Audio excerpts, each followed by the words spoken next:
Сууну кайнатпай ичиш керек. Чайнекке саласыз. Эми 1-2 көбүк чыкканда эле ошол көбүк 1-2 көбүк чыкканда эле ошону термоско куюп алып туруп, ошону кечке чейин уртап ичип жүрөсүз. Сууну 3 мезгилде гана шыр 1 стакан жуткула деп атам. Бул деген эрте менен ач карынга, түштү ач карынга, кечинде ач карынга, ошо 3 маал тамактанаардын алдында силер 1 стакан сууну кайнатылбаган, ошо эми койгонуңар эле бир аз көбүк чыккандагы сууну 3 мезгилде шыр ичесиңер.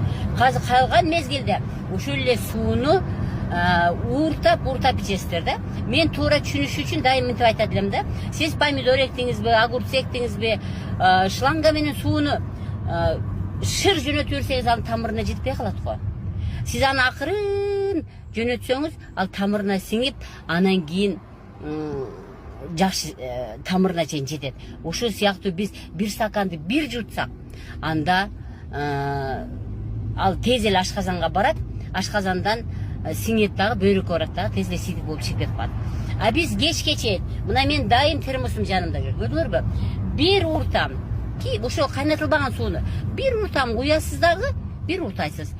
Термости жаап коюп, жумушуңузду кыла бериңиз, кыймылдай бериңиз, туруңуз, өйдө болуңуз, кыймылдаңыз, мурун менен дем алыңыз, ич менен дем алыңыз. Кайра келип туруп дагы бир уртам дагы ичиңиз. Мына ушинтип ууртап ичүү биздин ар бир клеткабызга жетет да. Ошон үчүн ууртап ичиңиздер.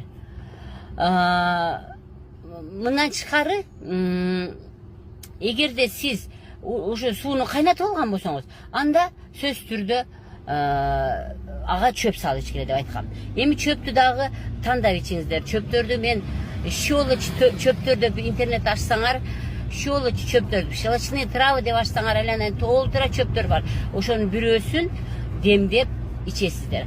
Аны деле 3 маал кайнатылбаган сууну тамактын астынан ичкенден кийин калган мезгилде, ууртап иче турган мезгилде ошо чөптөрдү ичесиздер.